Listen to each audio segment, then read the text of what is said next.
Olá, muito boa noite. Começando aqui mais um Resumo do Dia, o seu jornal da noite da Causa Operária TV, nesta terça-feira, feriado de 12 de outubro de 2021. Estamos começando o nosso programa de número 844 845. E o tema do programa é Itália e Brasil. Bolsonaro não é criança e fascismo não é brinquedo. Nós vamos repercutir no programa de hoje o vídeo e as declarações aí de setores da esquerda procurando apresentar Bolsonaro como uma criança incapaz de governar o país, como se o problema fosse esse.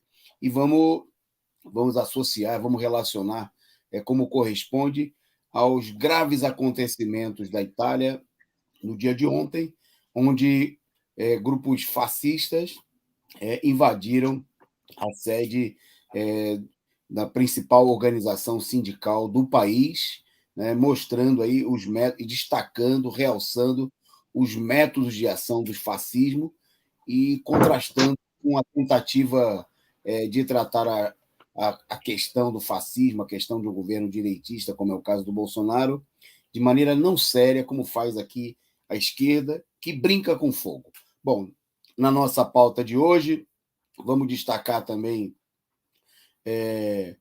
a situação da mobilização dos trabalhadores, a greve da GM, que amanhã tem assembleia e julgamento no Tribunal Regional do Trabalho.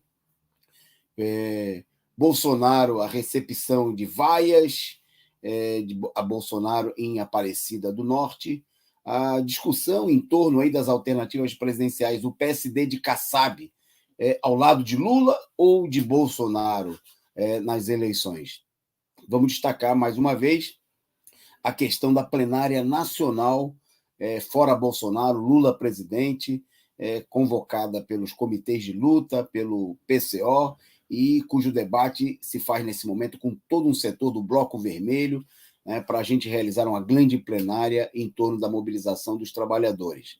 Bom, destaque, além da situação dos acontecimentos da Itália, vamos destacar também na pauta internacional, não acabou. Nos Estados Unidos, policiais, mais uma vez, arrastam homem negro paraplégico em um novo caso de brutalidade. E, bom, esses e outros acontecimentos, você vai ver aqui comentados por mim e o companheiro Edson Dorta, que apresenta aqui o nosso programa no dia de hoje, participando aqui do Resumo do Dia. Boa noite, Edson. Boa noite, Antônio Carlos. Boa noite aos ouvintes, internautas aí que acompanham o Resumo do Dia. Ok, tá aí o Edson, daqui a pouquinho ele já chegando, vai falar também, nós vamos falar aqui da privatização dos Correios, da luta contra a privatização, da paralisia no movimento sindical, o contraste com a necessidade da mobilização e a paralisia dos sindicatos. Bom, mas antes de entrar nesse tema daqui a pouquinho com o companheiro Edson, vamos começar a nossa pauta destacando uma data que foi anunciada e teve repercussão na imprensa no dia de hoje e nos dias anteriores, porque hoje, além do feriado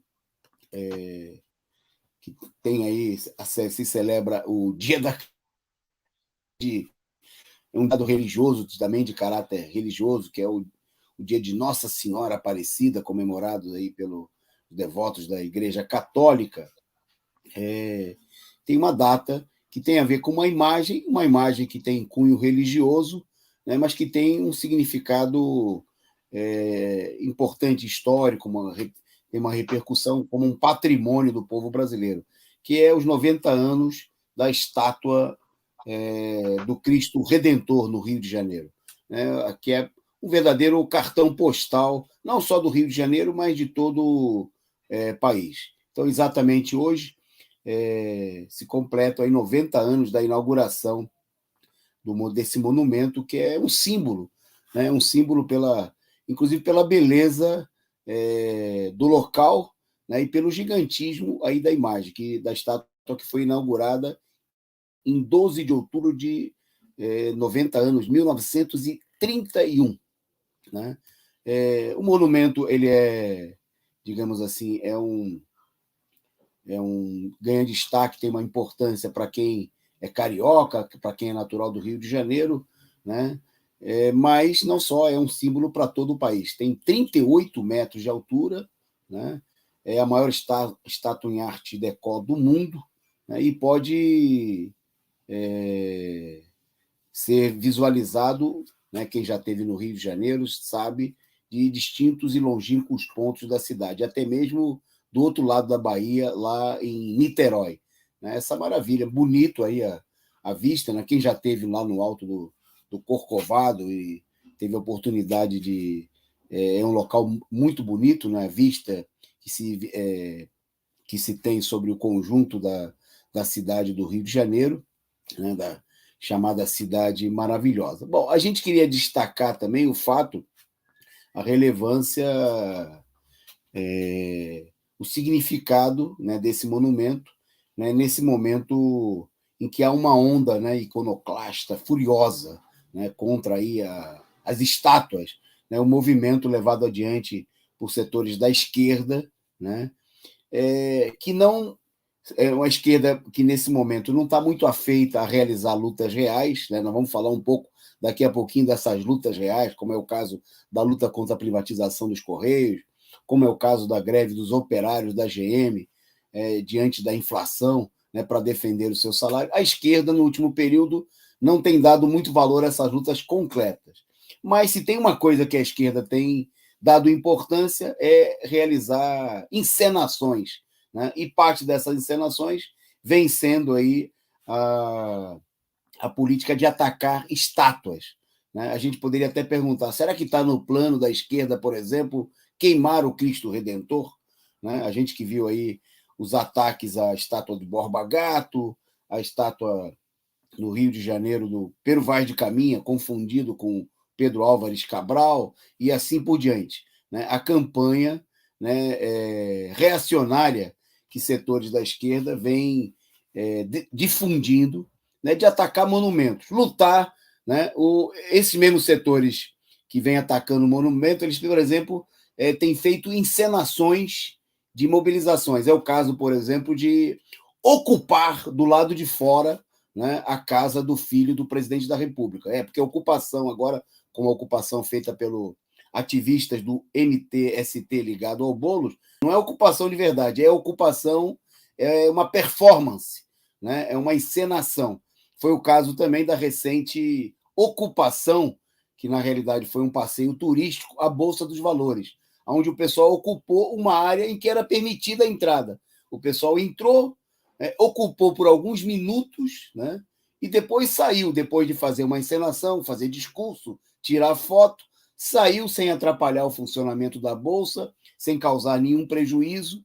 Né? Isso, no momento em que há uma necessidade muito grande de um enfrentamento real, verdadeiro, com o regime político, com toda a ofensiva que existe contra os trabalhadores, e o pessoal se dedica a atos de aparência.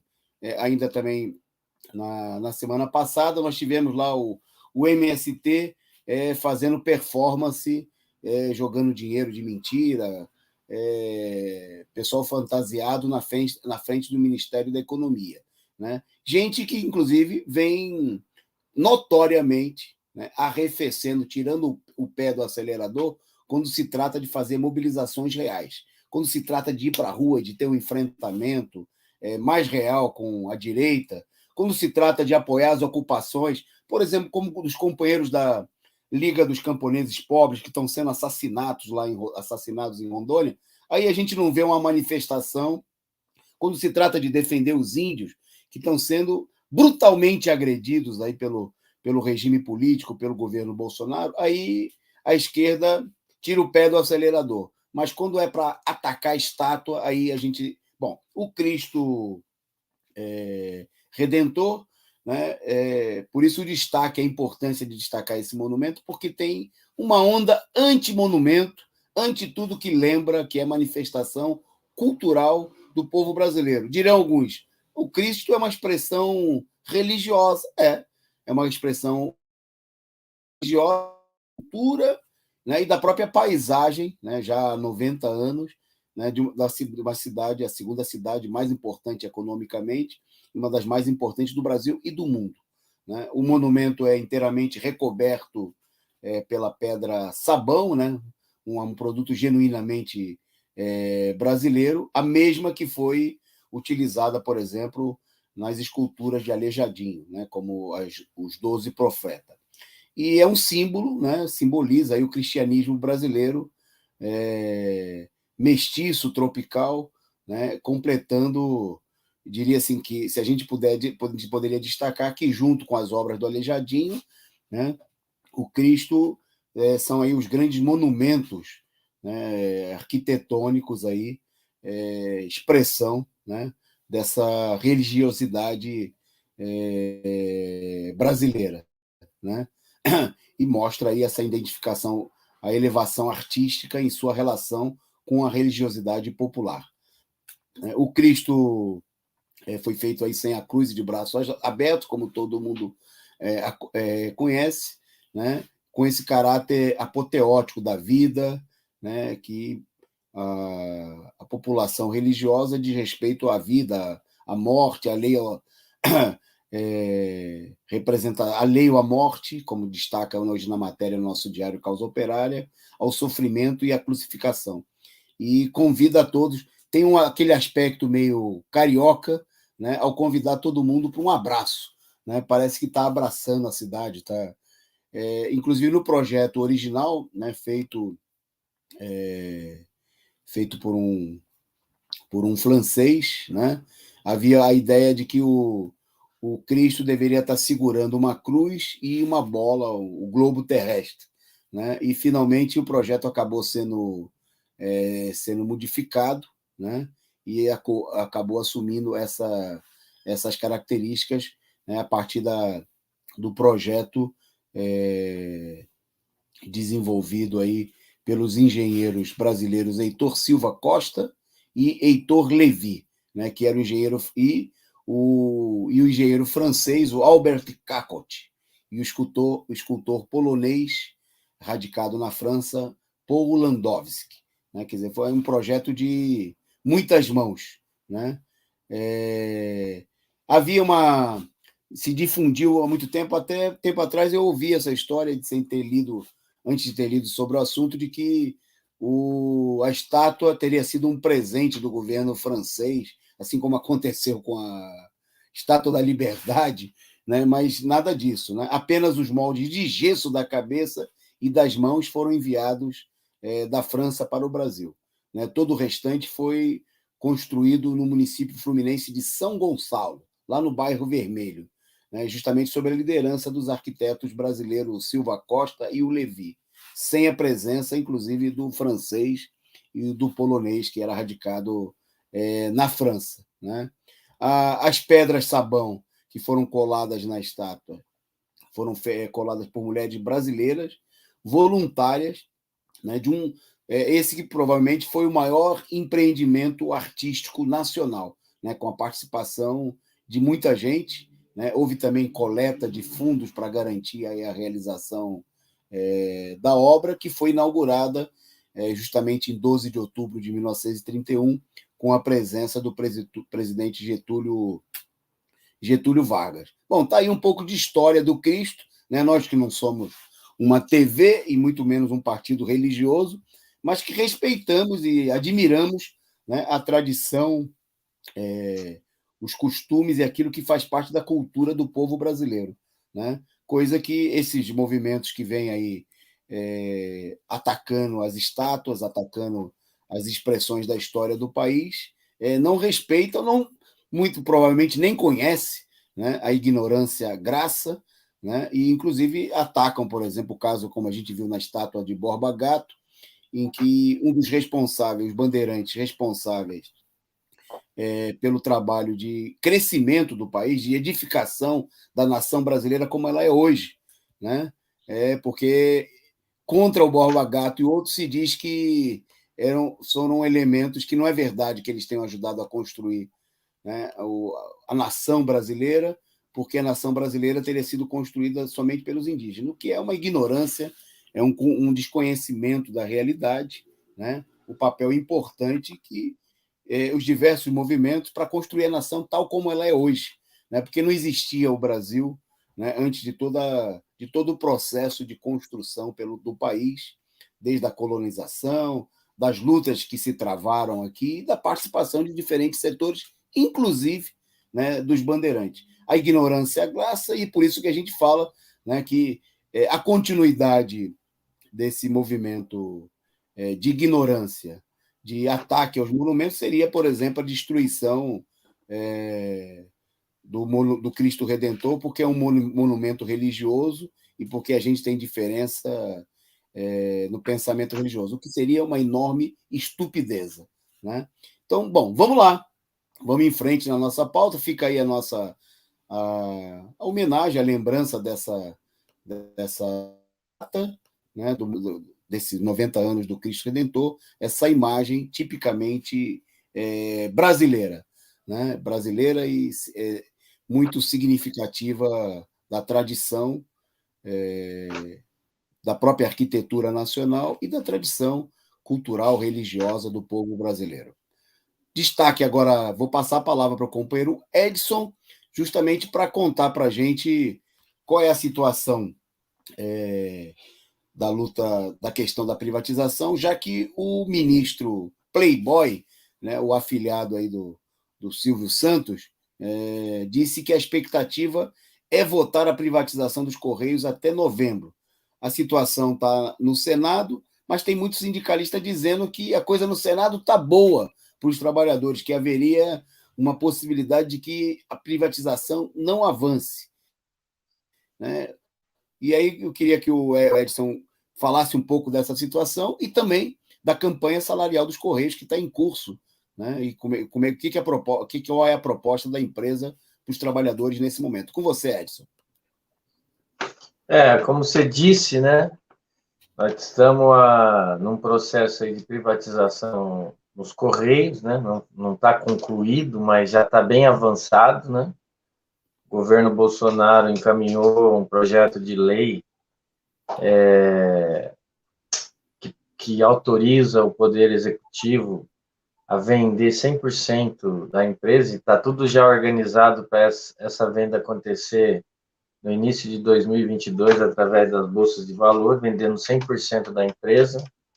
Mas para isso precisa que esse projeto de lei seja aprovado no Congresso Nacional. Já foi aprovado na Câmara dos Deputados, inclusive com vários votos.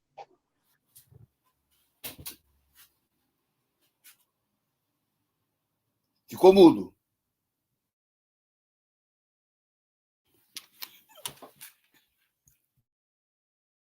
Ficou mudo, Edson. Opa, acho que caiu aqui o sinal do companheiro Edson Dorta. Foi. Se volta. Opa, pode voltar. Vai lá, prossiga. Então, continuando, né? O projeto de lei foi aprovado na Câmara dos Deputados, principalmente com voto.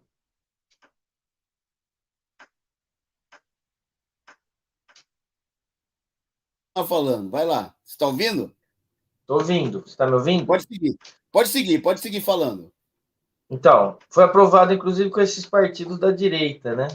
Que a esquerda está enfiando aí no movimento fora Bolsonaro, dizendo que são contra o Bolsonaro, mas que aprovam, por exemplo, a privatização dos Correios. Está me ouvindo? Sim, pode prosseguir. E nesse sentido, foi para a Câmara, aprovado na Câmara dos Deputados e agora está no Senado. No Senado, existe aí um entrave lá que não é de ordem ideológica, obviamente, porque os partidos que estão no Senado estão na Câmara de Deputados e foi aprovado na Câmara de Deputados. Qual seria o problema de que os partidos que apoiam o governo e aqueles que se dizem oposição, que também aprovaram a privatização, apoiem a privatização dos Correios no Senado? A gente sabe que o que desentrava lá, na verdade, é a compra de votos, né? Aquilo que o pessoal chama de lobby, mas a gente pode chamar de mala preta, de visitar os senadores e os correligionários e os opositores para comprar o voto para a privatização dos Correios, coisa que aconteceu milhares de vezes no Congresso Nacional. Então, por isso, tende a ser aprovado, com certeza, sem nenhuma mobilização, a privatização dos Correios no Senado, né? Ao contrário do que pensa a burocracia sindical dos Correios, que estão se movimentando apenas dentro do Senado Federal com a ideia de que conseguiria convencer esses senadores golpistas que aprovaram tudo que o governo Bolsonaro propôs, aprovaram inclusive o procurador do Bolsonaro, né, procurador-geral do Bolsonaro, Arias, né, para o segundo mandato dele aí, aprovaram a privatização da Eletrobras, aprovaram tudo. Por que eles reprovariam a privatização dos Correios? É simplesmente um problema de compra de voto. E a burocracia não se movimenta.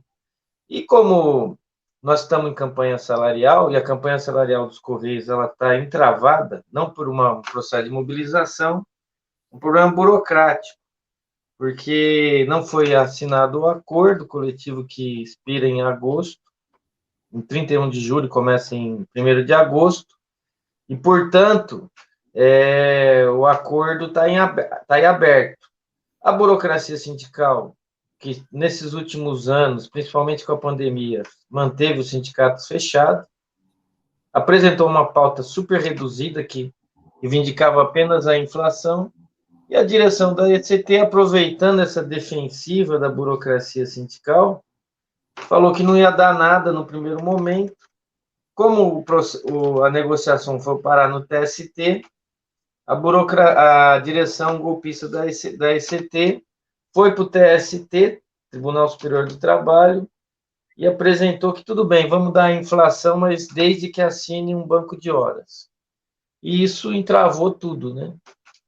O pessoal está até querendo aceitar a migalha de receber só a inflação determinada aí pelo governo, mas não tem como aceitar o banco de horas, que seria o processo de maior escravização dos trabalhadores dos Correios, né?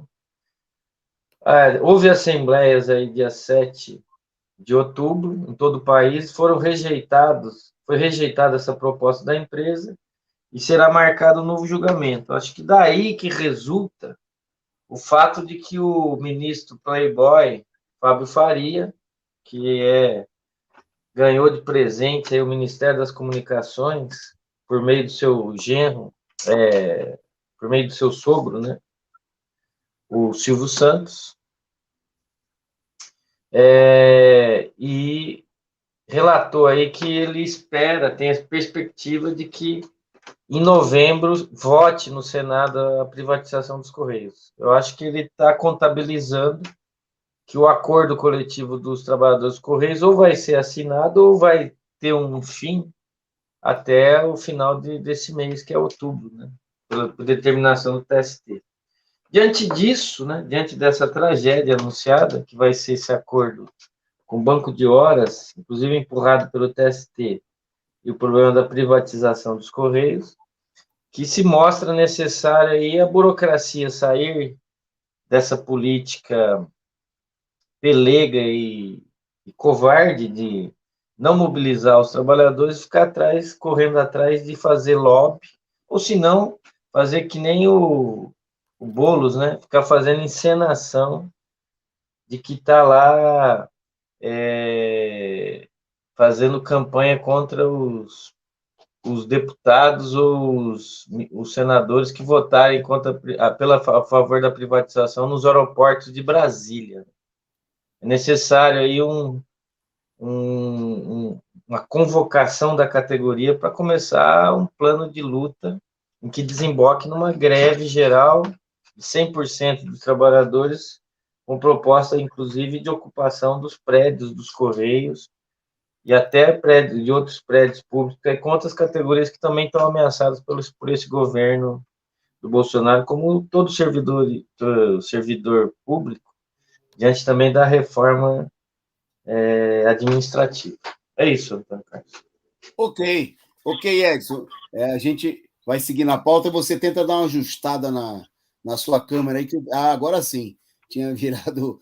Você tinha sido colocado de cabeça para baixo, mas a gente até entendeu aqui que tem a ver com a situação dos Correios, que é de deixar qualquer trabalhador dos Correios, como você, virado de cabeça para baixo, de raiva, de revolta, né? Não só com a política da direita, mas com a política também da burocracia sindical, né, que segue aí dando seus golpes nos trabalhadores, ao invés de convocar uma ampla e necessária mobilização, né, e não pode ser uma mobilização de faz de conta, como tem feito aí setores da esquerda, mas precisa ser uma mobilização de verdade, né, assembleias, um encontro nacional que delibere uma campanha de luta dos trabalhadores para barrar a privatização dos Correios. Bom, antes de seguir na pauta, eu queria mandar um salve para muita gente que já está conosco aqui na nossa transmissão, né?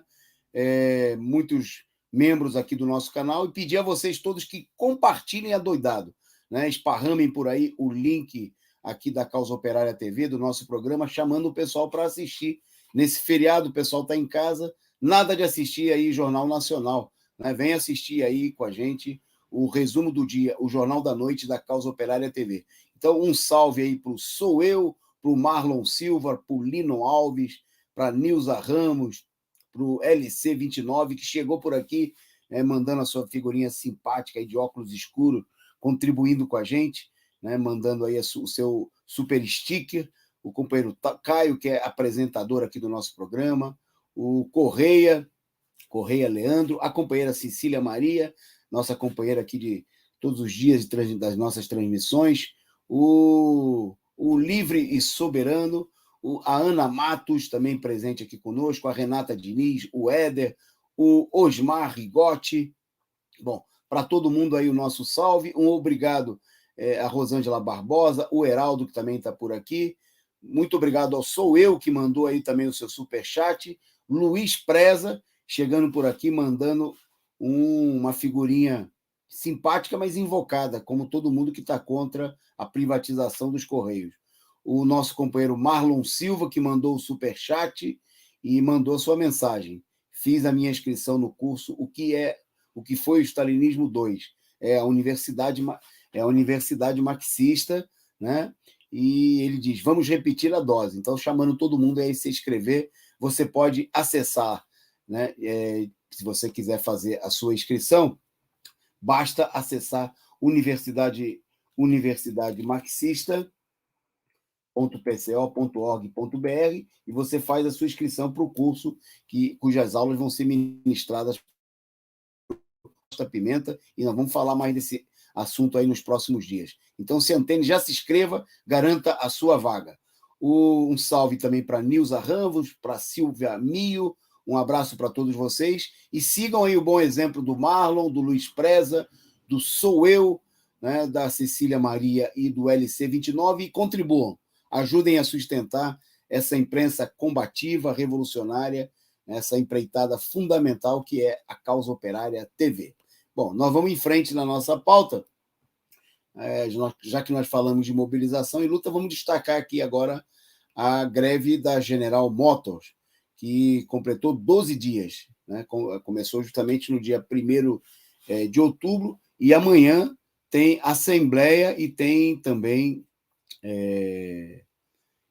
julgamento da mobilização lá no Tribunal Regional do Trabalho, aqui em São Paulo. Né? É uma greve importante, das mais importantes nesse momento no país, né? Por isso a gente está dando aqui esse devido destaque, porque mostra a tendência geral de mobilização dos operários, dos trabalhadores brasileiros, a se levantarem contra, né, o roubo representado, que é provocado pela alta inflacionária. Né? A inflação que muita gente procura apresentar como se fosse um mal para todo mundo. Na realidade, a inflação é uma forma de expropriação dos trabalhadores. Né? A inflação que passou da casa dos 10%, né? Isso em números oficiais, mas que no bolso do trabalhador pesa bem mais. Né? O trabalhador que sai aí para comprar, que vai ao supermercado para comprar o sustento da sua família, né? Que tem que pagar pelo transporte ou tem carro, precisa abastecer o carro, comprar o gás, né, que já chegou em algumas cidades a R$ 135. Nós falamos ontem que a lenha, né, já se transformou na segunda fonte de energia com maior presença nos lares brasileiros por conta da alta do gás, só perdendo para a energia elétrica e tendo ultrapassado o próprio gás, né, como fonte de energia nas casas dos brasileiros. Quer dizer, uma situação de um retrocesso histórico, né, que nós estamos vivendo com essa situação. Então, obviamente que a greve da Mercedes é da maior importância. Essa tendência de luta tem levado, inclusive, que muitas empresas procurem oferecer o reajuste. O próprio companheiro Edson destacou agora há pouco o caso dos Correios, né, que mesmo em esse processo de privatização está tentando, digamos assim, acalmar a ira dos trabalhadores, oferecendo aí a reposição inflacionária de 10,4% nesse momento, a inflação índice oficial dos últimos 12 meses, mas o que não corresponde, em primeiro lugar, à inflação de fato no salário do trabalhador, né, já que os alimentos, combustíveis, tudo aquilo que tem a ver, né, onde o trabalhador tenha concentrado a maior parte das suas despesas, né, aumentou muito mais nesse último período, né, como é o caso dos alimentos. E, bom, amanhã o julgamento no TRT visa isso. A empresa ofereceu a inflação, mas os trabalhadores resolveram continuar a greve, né? Dentre outras reivindicações fundamentais, a questão de garantir a estabilidade no emprego, né? No caso da GM, a empresa, segundo anunciou o sindicato, pelego da força sindical, aí que você vê em metros e metros, dezenas de metros de distância dos operários, deve ter muito medo dos operários, né? O sindicato aí que está na greve porque foi forçado pela pressão dos operários, porque a GM não queria dar o reajuste, né? E os operários, se o sindicato também não fosse para a greve, os operários iam para a greve, como vem acontecendo, inclusive, em alguns lugares já nesse momento, né? E no ABC, inclusive, várias empresas, diante de assembleia, diante de uma mobilização que começou a ocorrer no ABC Paulista, principalmente no Sindicato Metalúrgico do ABC, várias empresas ofereceram o reajuste da inflação e outras medidas para tentar conter essa tendência que existe, que é a luta pela recomposição das perdas salariais, né? Para o que, inclusive, nós vemos destacando que seria necessário uma campanha pelo gatilho salarial, né? Por um aumento automático dos salários toda vez que a inflação completasse, por exemplo, 5%. Né? Porque é um roubo, é uma situação insustentável que o trabalhador continue perdendo desse jeito, com salários tão baixos como eles estão, e no momento que aquele que trabalha tem que sustentar várias outras pessoas, em geral, diante do enorme desemprego que a gente tem no país, que afeta, de fato, né, se a gente contar o desemprego, o subemprego, mais da metade da classe trabalhadora, o pessoal que está vivendo aí de bico, que trabalha quando pode, né, que corre atrás, está num regime, um verdadeiro regime de escravidão. Bom, mas diante disso tudo, eu vou devolver a palavra para o Edson, porque o Guedes tem uma explicação, né? Tem uma explicação para a inflação, e o Edson vai dizer aí para vocês qual é a explicação do Guedes, para a gente ver se dá para ter o mínimo acordo com a explicação do senhor Paulo Guedes, o homem que foi denunciado aí na Pandora Papers por ter aí milhões em contas em paraísos fiscais e está lucrando, inclusive com a desvalorização cambial no Brasil. Com você, Edson. Como você disse aí, né, o ministro da Economia do governo golpista, Paulo Guedes, está nos Estados Unidos, na reunião do FMI, né, discutindo a questão da economia ligada à ecologia, e lá foi entrevistado por vários órgãos de imprensa golpista, aí, imperialista, tipo CNN, e perguntado aí sobre a inflação no país, ele alega que tudo normal, está tudo dentro do ocorrido, a inflação existe no mundo inteiro.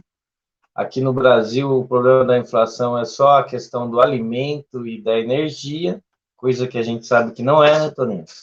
Isso daí é o que é mais escandaloso, o alimento, a energia, tanto é que, como você disse aí, na situação do povo brasileiro, o alimento, aí tem alimento aí que já subiram mais de 50%, 60% ou mais nesse período. E ele alega que, mesmo com a inflação em alta, a economia brasileira vai bem, vai haver um crescimento aí no PIB brasileiro de ordem de 5,5 em 2021, e em 2022 também haverá um crescimento. Também disse na entrevista com a CSN que o Brasil é um país democrático, vibrante, mas que os perdedores da eleição aí de 2018, segundo ele, não consegue aceitar a vitória das urnas. Quando a gente sabe que isso aí foi um golpe sem tamanho, se o Lula não tivesse sido impedido de concorrer às eleições, não teria, em maneira nenhuma, o Bolsonaro ganhado a eleição em 2018, né? Mesmo na cadeia, com todo aquele processo de calúnia, difamação e até prisão do Lula, o Lula ganhava nas pesquisas do Bolsonaro, havia muita intenção de voto, e ainda há, em relação ao Lula, precisou de toda essa manobra da burguesia golpista para que o Bolsonaro ganhasse as eleições. Em relação a esse roubo, né, esse escândalo do dinheiro que ele manda, como banqueiro e outros capitalistas brasileiros mandam aí para fora do país, né, em paraísos fiscais, ele faz como todo tradicional capitalista, que com todo o cinismo do mundo, ele diz que está fazendo tudo de acordo com a lei, né? Não existe nada ilegal, o dinheiro está lá fora mesmo, que não tem como negar que ele é um milionário, enquanto o povo passa fome aqui, que o dinheiro dele está fora do país. Mas que ele, em sua defesa, alega que tudo está de acordo com a legislação nacional, internacional, e que ele não teria nenhum problema ele estar aí fazendo essa evasão de divisa aqui do país, no meio de uma crise desse tamanho. E também, no maior cinismo, ele alega que o problema da inflação no Brasil, além da questão da energia, do alimento, ele também fala que que aqui no Brasil se escolheu, ao invés de tratar a pandemia com vacina e tudo mais, se escolheu em primeiro momento dar dinheiro para o povo. Olha só que bonzinho. Dar esses auxílios que a esquerda achou que ela ia garinhar como sendo trunfo, por ter apoiado a migalha que o governo Bolsonaro propôs no início da pandemia, e que também eles escolheram manter o povo fora da atividade econômica, em casa, e por isso a economia deu esse reverso.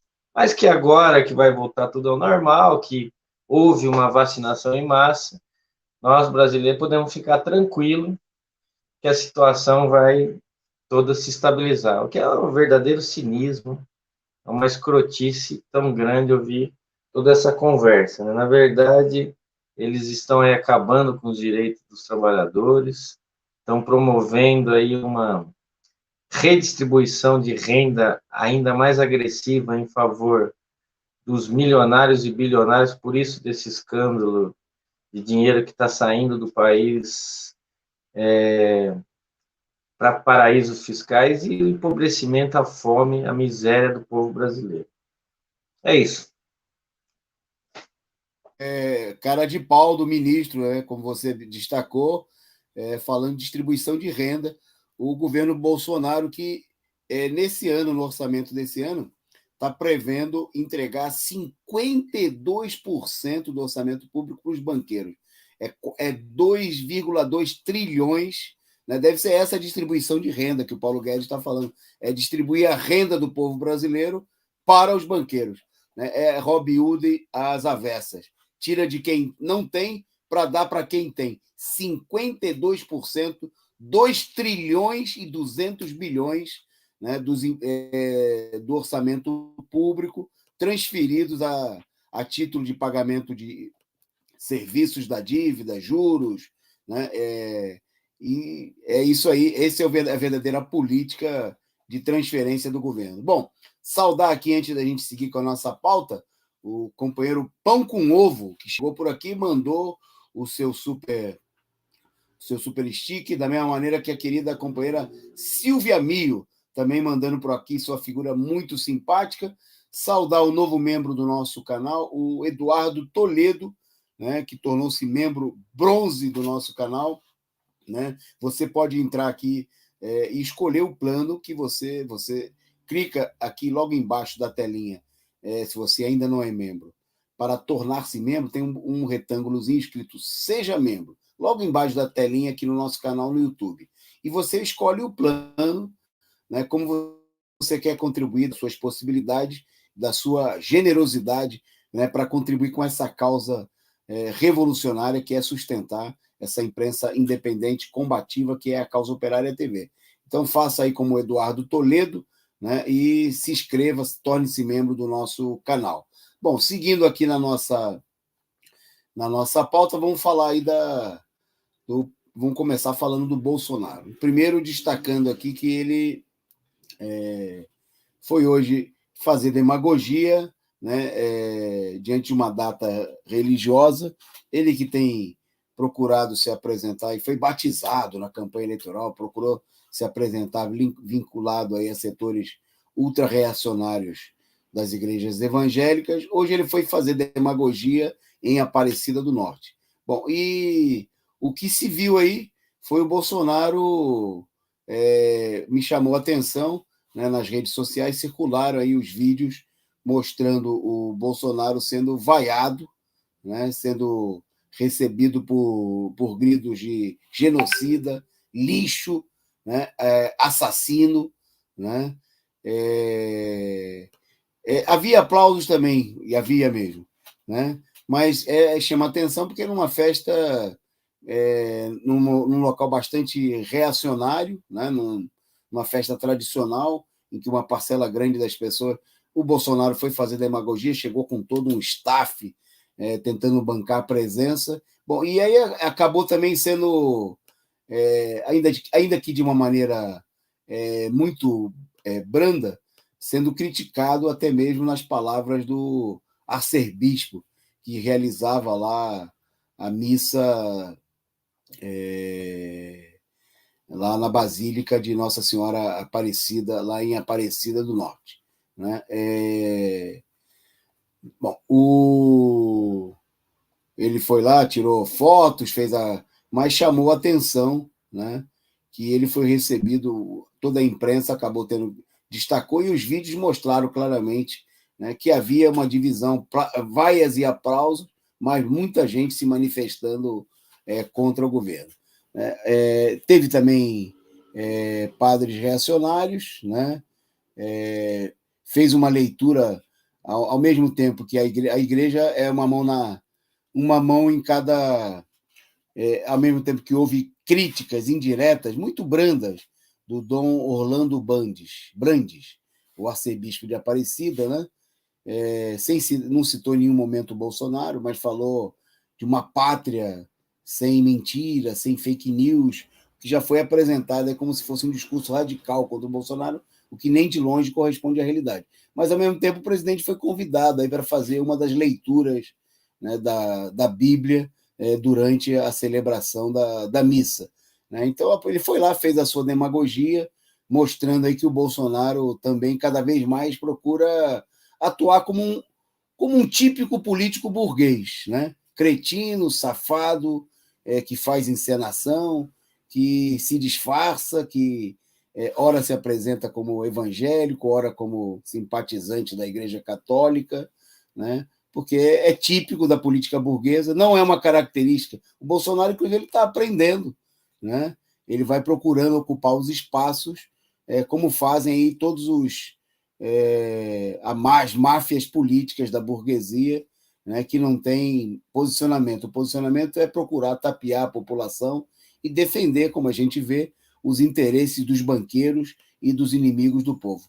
Né? E o Bolsonaro, nesse sentido, digamos assim, que ele está aprendendo ainda mais e repetindo outros políticos da burguesia. Bom, por falar em raposa da burguesia, né, um destaque dado aí na imprensa é a posição do PSD de uma raposa, de um chefe político importante das máfias burguesas, que é o Gilberto Kassab, que foi prefeito de São Paulo, ministro da Dilma, ministro do governo Temer e está também no governo Bolsonaro. Eu vou passar para comentar aí sobre o tema, eu vou passar a palavra para o companheiro Edson. Hoje, né, a direção do PT deu uma justificativa aí por que o Kassab, né, o Gilberto Kassab, o próprio PSD, né, partido que o Kassab lidera, não aceita fazer aliança com o PT nas eleições de 2022, né? Apesar de que eles estão lá falando que são anti-bolsonaristas. E a própria justificativa da direção do PT mostra a ingenuidade, né? Em relação ao PSD, né? O PSD que participou do governo da Dilma, mas também foi importante peça aí no golpe de Estado de 2016, né? Tanto é que o próprio Gilberto Kassab virou ministro das comunicações. Eu sei disso porque nós somos do Correio, né? E ele foi o primeiro ministro do governo golpista do Temer nas comunicações, né? Inclusive tentando a privatização dos Correios. A justificativa que a direção do PT dá é de que o Kassab não pode. O Kassab até gostaria de fazer essa aliança com o PT, mas ele não consegue, porque a base do PSD é muito bolsonarista, né? A base do PSD, que é uma base direitista, por isso, inclusive, que eles cresceram muito nas eleições de 2018, porque com o golpe de Estado, esses partidos que apoiaram o golpe e se colocaram aí como defensores da direita, da extrema-direita, abocanharam todo esse movimento golpista, né? Então, ele não poderia por esse motivo. Outro motivo que eles alegam é de que o PSD ele precisaria organizar uma candidatura própria para que essa candidatura própria pudesse ser a alavanca aí das eleições de senadores e deputados para o partido em 2022, né? Se o PSB ficasse, né, ficasse numa aliança aí com o PT, né, provavelmente essa bancada seria muito menor. E aí também tem uma alegação idiota, né, de que o Kassab estaria promovendo o Kassab estaria fazendo essa candidatura própria para tentar tirar a base do PSD de apoiar o bolsonarismo em 2022. Uma mentira, né? Porque a gente sabe perfeitamente que toda essa direita golpista, tipo Kassab, PSD, se a eleição ficar entre Lula e Bolsonaro, eles vão mesmo para o bolsonarismo, né, Toninho? Então, mostra aí mais o erro da política petista, de uma situação política que a gente está agora nesse momento de crise do regime, né? De toda essa crise em relação ao governo Bolsonaro, ao próprio Centrão, eles continuam achando que dá para refazer aí as alianças que o Lula fez em 2022 e que a burguesia, com isso, aceitaria o Lula para ser o candidato a presidente do país em 2022, quando a burguesia não quer nem o Lula pintado de ouro para 2022. Somente a mobilização, né? Somente a aliança, não com esse lixo que o Kassab quer, né? E foi aqui quem mora em São Paulo sabe perfeitamente o que significou ser o Kassab na prefeitura de São Paulo. Não seria com essa aliança, mas sim com a aliança com os operários, com o movimento sem terra, com os movimentos populares, com aqueles que estão sofrendo aí os ataques da política golpista, da política do Bolsonaro, do neoliberalismo, poderia fazer frente aí aos candidatos da própria burguesia, aos candidatos golpistas e à própria extrema-direita, que seria o Bolsonaro. É isso. Ok. Importantes observações aí do Edson, né? O PSD, o Kassab, envolvido aí, também articulado aí com toda a tramóia em torno da chamada terceira via, né? Um pé em cada canoa, né? Um pé na canoa, se der certo, se vingar a terceira via do Dória e de outros setores, né? Buscando encontrar uma alternativa puro sangue da direita golpista para, né? Se não der certo, como em 2018, todo mundo aí acabou apoiando o Bolsonaro, né? E os flertes com Lula, né? Nada corresponde a interesses locais onde políticos do PSD estão aliados ao PT para faturar em cima do voto do Lula, né? Mas daí que esses partidos, esses e outros, né? Que estão tentando tirar alguma casquinha do Lula e do próprio PT, vão de fato apoiar o Lula, aí já é outra história muito distante da realidade. Bom, na nossa pauta agora, nós vamos mostrar um vídeo que circulou hoje nas redes sociais, foi colocado aí nas páginas de vários políticos da esquerda, que, por um lado, aparenta ser uma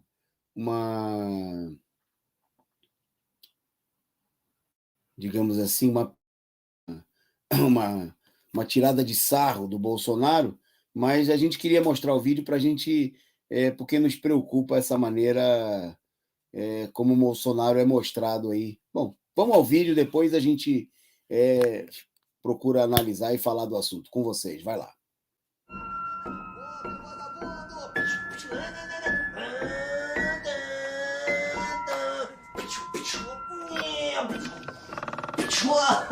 Morre, desgraçado!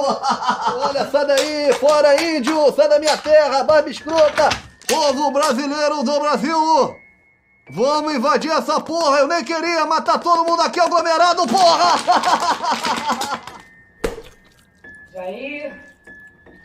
Jair Messias! Não, eu não tenho nada a ver com isso, eu não tenho... Cala a boca, porra! 9, 10, 11, 12, 14, 15, 16, 17, 17, 17... Alô? Pai, sou eu! Nós estamos aqui com a sua filha, porra, Alexandra! Sua filha tá aqui, libera meu filho que eu libero a sua filha, tá ok?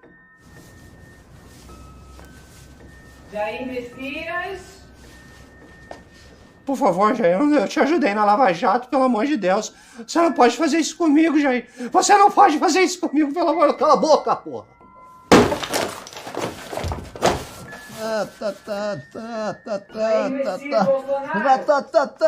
Quem é o corno agora? Apagou o fogo da esposa errada. Eu sou histórico de atleta, cara. Porra, sustenta. Fica com a coxa grossa, porra. Let's go! Okay, I can! Pede pra sair, pede pra sair, pede pra sair. Adoro esse filme, porra. Eu tô cansada de repetir! Eu não sou a vaga pra ser ignorada! Porra, de novo esse bombeiro me fudeu. Cala a boca, bicho. Eu já vou, porra. Não tá vendo que eu tô trabalhando? Essa merda, não me enche o saco, Michele. Olha só, toda vez é isso. Toda vez você me enche o saco. Eu tô trabalhando por um país melhor. Não me interessa, eu tava na moto, essa porra dessa moto não presta. Chama o 04 ali. Chama aquele filho da puta, porra. Casa do vizinho. Puta que pariu. Brincadeira. Vocês viram aí o vídeo que, a pretexto de ironizar, satirizar aí o governo Bolsonaro, mas me chamou a atenção que muitos políticos de esquerda, ou que se reivindicam como tal, no caso do Marcelo Freixo, procuraram dar divulgação, colocar nas suas páginas, né? Bom, fica evidente o seguinte: a tentativa de apresentar o Bolsonaro, como já foi feito várias vezes, como um louco, como um irresponsável, e agora como uma criança, obviamente não corresponde a um tratamento sério e a uma compreensão não só do significado do próprio governo Bolsonaro, e mais do que isso, do regime golpista que ele, nesse momento, encabeça na presidência da República, né? Obviamente que é um tratamento de quem procura atribuir à situação, é um vídeo bem babaca, como diz aqui o Heraldo, né? E que procura apresentar o Bolsonaro como se fosse um débil mental, coisa que já foi feita em relação a outras personalidades da história. Veja-se o caso do Hitler e de outras figuras da história que foram apresentados dessa maneira, sem levar em conta a gravidade da situação. O Bolsonaro nem de longe é maluco, nem de longe é uma criança, e a situação não é uma situação de brincadeira, né? O que nós temos aqui é que o Bolsonaro é a expressão muito clara de toda uma degradação social, assim como o fascismo é a expressão dessa degradação. Não é um fenômeno de tipo individual. Por isso, a política, essa maneira infantil e inconsequente de tratar o problema, é bem característico da esquerda, que procura apresentar, setores da esquerda burguesa e pequeno-burguesa, que procuram apresentar que o problema no país se resumiria ao Bolsonaro, que o problema seria simplesmente tirar o Bolsonaro, né, trocar 6 por meia dúzia, né, tirar o Bolsonaro e botar um outro, deixar, por exemplo, o Mourão, tirar o Bolsonaro e, para derrotar supostamente o Bolsonaro, apoiar aí um outro político tão ou mais reacionário que o Bolsonaro, o caso do governador de São Paulo, João Dória, né, mais fascista e mais perigoso que o Bolsonaro. É uma política infantil, né, de quem não analisa as coisas, que não tem os olhos voltados para a realidade. É, né? Uma política inconsequente e que a gente está vendo aí se materializar nessa política para lá de perigosa, né? Uma política ultra-reacionária, de se aliar a pretexto de afastar o Bolsonaro, né, que obviamente não está levando afastamento nenhum do Bolsonaro, inclusive a notórios inimigos algozes dos trabalhadores. A gente que, como foi destacado aqui pelo companheiro Edson, apoia a privatização dos Correios, né, apoia o ataque à miséria para os trabalhadores, gente que apoia o Paulo Guedes na condução da economia, né, como é o caso da Frente Ampla, que vê no Paulo Guedes até bem pouco aí um elemento de estabilidade econômica, ou seja, de favorecimento dos banqueiros, dos grandes tubarões capitalistas do país. Obviamente que essa política de tratar o Bolsonaro dessa maneira corresponde a uma inconsequência de quem o faz, né? A situação é grave, o país ultrapassou a marca de mais de 601 mil mortos na pandemia, recorde de desemprego, de fome, né? E isso aí, obviamente, não é obra de uma criança e nem é obra de um único homem, né? É o resultado do regime golpista que os capitalistas, que a burguesia golpista e as suas máfias políticas impuseram ao país. Por isso que a luta consequente contra Bolsonaro é uma luta contra todo o regime golpista, contra Bolsonaro e todos os golpistas, e pela sua substituição, né, por um governo do povo, um governo que, nesse momento, tem como sua expressão a luta pela candidatura do ex-presidente Lula e a luta por um governo dos trabalhadores da cidade e do campo. Bom, vamos acelerar na nossa pauta, que nós estamos a 10 minutos do nosso final, e eu queria só destacar aqui, vou passar para o companheiro Edson. Ontem nós comentamos que a reunião do Comitê Central Nacional do PCO se reuniu e aprovou, né, a proposta já debatida aí com os comitês de luta e que está sendo levada a todos os setores do Bloco Vermelho, de realizar uma plenária nacional. Eu queria que o Edson falasse um pouquinho mais dessa proposta e da importância, né, no momento que tanta gente não quer levar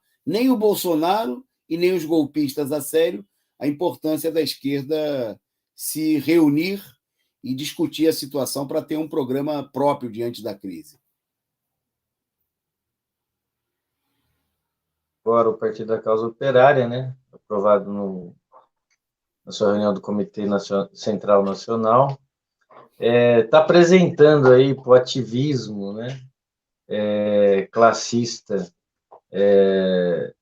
do Bloco Vermelho, que vem participando das manifestações do Fora Bolsonaro, a realização e organização de uma plenária nacional dia 30 a 31 de outubro, em São Paulo, para justamente estabelecer aí uma divisão, né, em relação a essa infiltração da direita nos movimentos pelo Fora Bolsonaro, né? As próprias ruas mostraram nesse último dia 2 de outubro que a base desse movimento não aceita de maneira nenhuma os golpistas, né?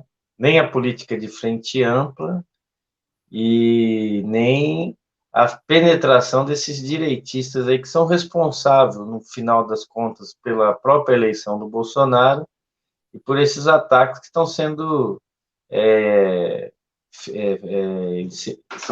realizados aí contra o povo brasileiro, como a questão do desemprego, fome, privatizações, etc. Mudança na legislação trabalhista e tudo mais.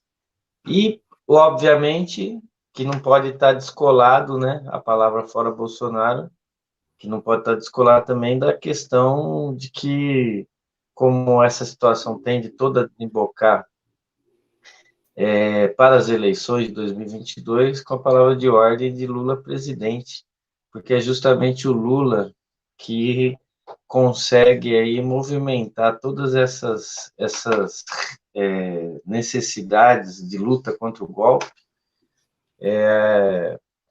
que é o que vem representando essa luta. Por isso também que o movimento ele foi levantado aí no dia 2 de outubro, de que 70% a 80% das pessoas que participaram desse ato defendem a ideia de que nós temos que fazer uma frente em torno do Lula presidente por um governo dos trabalhadores, né? Essa é uma opção de luta.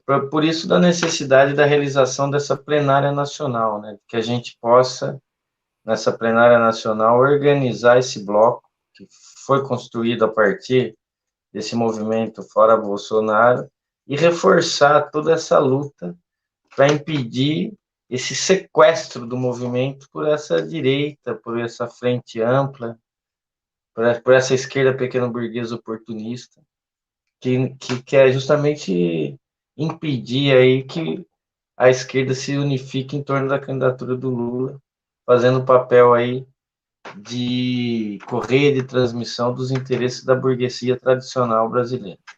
É isso, Antônio Carlos. Ok.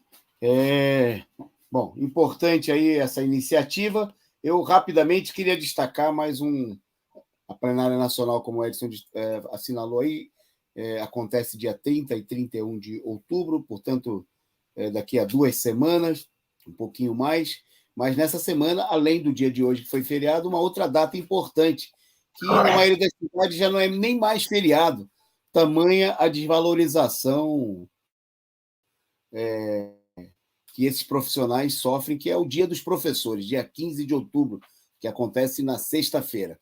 Bom, mas para lembrar, para celebrar essa data e para reunir aí companheiros trabalhadores da educação e discutirmos também as nossas lutas, o Educadores em Luta vai realizar aqui em São Paulo um belo jantar, né? Um jantar com música ao vivo, com um jantar que vai servir um prato delicioso aí da culinária brasileira, que é bobó de camarão, né? Bobó de camarão. Vai ter também alternativa vegetariana, bobó de legumes, né? É para aqueles que não apreciam aí os frutos do mar, né? Mas o jantar vai reunir companheiros de diversas regiões do estado, e se você está por aqui em São Paulo, está convidado. Ontem nós anunciamos aqui no programa, e nós já passamos, de ontem para hoje, foram mais de 20 convites vendidos. O número de vagas é limitado pelas limitações do local, pela situação que ainda nós estamos de alguns cuidados sociais para um evento como esse, que vai ser bem organizado, mas nós gostaríamos muito de contar com a sua presença, com a sua colaboração. Se você também quiser comprar para contribuir, né, nós vamos colocar aqui, tem no cartaz, vou pedir aí a produção para colocar mais uma vez aí, deixar aí um pouquinho a imagem, tem os telefones, né, vocês estão vendo aí na imagem, eu vou colocar aqui no chat, no nosso chat no YouTube, o número do Pix, né, para onde você pode mandar aí a sua... fazer o convite, custa apenas R$30, né? Vai ter delegações de companheiros vindo aí de várias cidades, de Campinas, Piracicaba, de Marília, de Bauru, de Araraquara, e você pode fazer aí, adquirir quantos convites você quiser, R$30, né, para estar presente, ou se você também quiser só contribuir com a luta, a mobilização dos professores, né, a Corrente Educadores em Luta, que publica boletins regulares, né, que organiza a luta dos professores aí, procurando defender a mobilização, que amanhã, inclusive, vai estar presente em duas, junto com companheiros servidores públicos e professores e educadores de São Paulo, no ato que acontece na LESP, a partir das 17 horas, contra a Lei Complementar 26, a reforma administrativa do Dória, um duro ataque contra o funcionalismo público. E também às 14 horas, na Câmara Municipal de São Paulo, né, tem um ato contra a reforma, o complemento da reforma previdenciária que o governo canalha do MDB aqui do Nunes está procurando impor para aumentar o desconto previdenciário dos servidores públicos, dos trabalhadores da educação. Então, amanhã tem ato na Câmara Municipal às 14 e dos servidores estaduais na Assembleia Legislativa às 17 horas. Né? E você está convidado aí também a participar. Beleza. Bom, vamos lá, companheiros. Eu queria destacar aqui, para a gente ir caminhando para o finalzinho do programa, duas outras breves notas internacionais.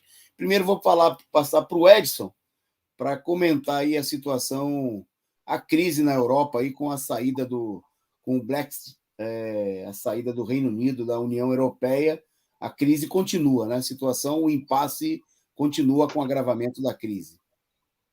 Exatamente, como toda política que não é uma política discutida de fato com o povo, o Reino Unido está envolvido em mais uma crise com a União Europeia, né?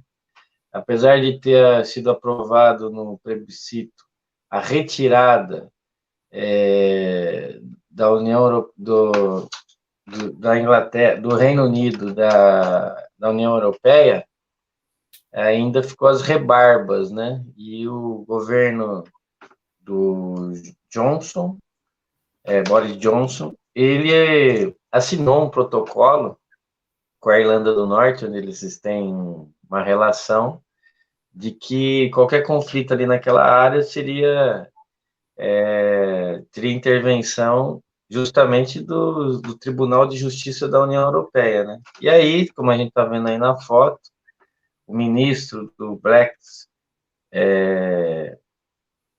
o nome dele é David, né? Se eu não me engano, David Frost, ele ameaçou aí a União Europeia de não intervir nessa relação com a Irlanda, mesmo tendo assinado esse protocolo, ameaçando aí a União Europeia de uma guerra comercial caso o Tribunal de Justiça da União Europeia intervenha nessa situação. Ou seja, é um conflito. Até porque o próprio governo do Boris Johnson assinou o protocolo, tem a crise de relação com a própria Irlanda, e a situação não se resolveu e nem vai se resolver tão facilmente.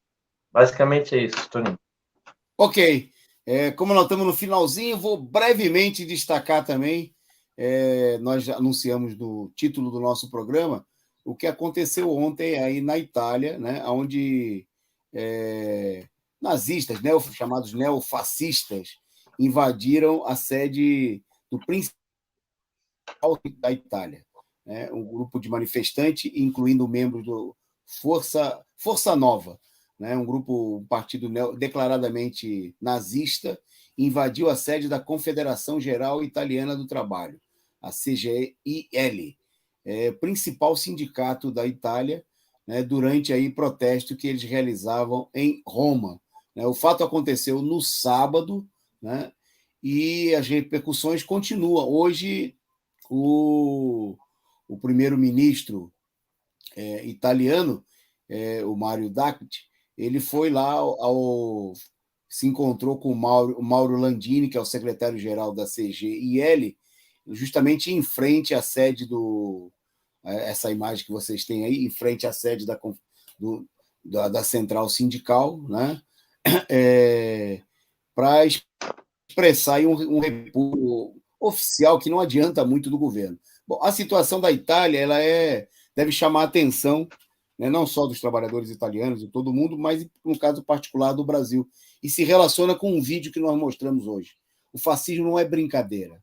Né? Com o fascismo não se enfrenta com brincadeira, com atos performáticos, né? Com ocupação de faz de conta, né? Com encenação de mobilização. É preciso enfrentar o fascismo pelos meios necessários, né, organizando a classe trabalhadora, os sindicatos, para resistir à ofensiva da direita. Né? Tratar a direita, o fascismo, Bolsonaro, seja lá que alas do nazistas, fascistas forem, como uma coisa que não é séria, é isso aí que vocês veem aí. Né? É a direita invadindo os sindicatos, né, e tentando impor um clima de terror contra as organizações dos trabalhadores.